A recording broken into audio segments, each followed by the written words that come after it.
第二題啦，邊個賬戶必定喺試算表嗰度咧出現呢個嘅借方結餘咧？咁其實呢條題目咧都出過好多次啦。咁其實點樣去睇一個嘅賬戶喺試算表咧係借方結餘定貸方結餘咧？咁如果係借方結餘嘅話咧，嗰個賬戶咧嘅借方咧其實係會代表住增加嘅。OK。咁啊，如果咧出現一個嘅貸方嘅結餘嘅話咧，咁即係代表住咧嗰個嘅賬戶咧，佢嘅貸方咧就代表住增加㗎咯。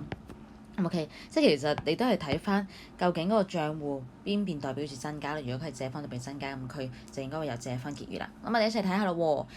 A 租金收益，咁呢個咧係一個收益嘅賬戶啦。咁收益咧就係借方減貸方加嘅。好啦，咁佢應該有貸方結餘先啱啦。B 呢一個嘅購貨退出，咁好多同學咧成日都搞唔掂呢個購貨退出啦。咁其實我都講咗好多次咧，購貨退出係一個好特別嘅賬戶嚟嘅。如果我哋單單諗佢係收益定費用嘅話咧，咁嗰個加同減咧就會調轉咗㗎啦。反而我哋要諗嘅咧就係佢係購貨嘅相反咯。當購貨係借方加貸方減嘅時候咧，購貨退出咧就係減加。咁大家總之記住佢係購貨嘅相反就得㗎啦。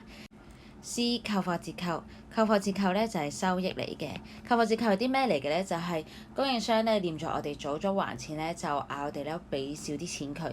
咁所以對間公司嚟講咧，呢個就係一個收益啦，所以都係減價啦。好啦，咁所以個答案其實係 D 啦。不過 D 點解係呢一個嘅答案咧？貸款俾員工咧，即係我其實係借錢俾員工啦。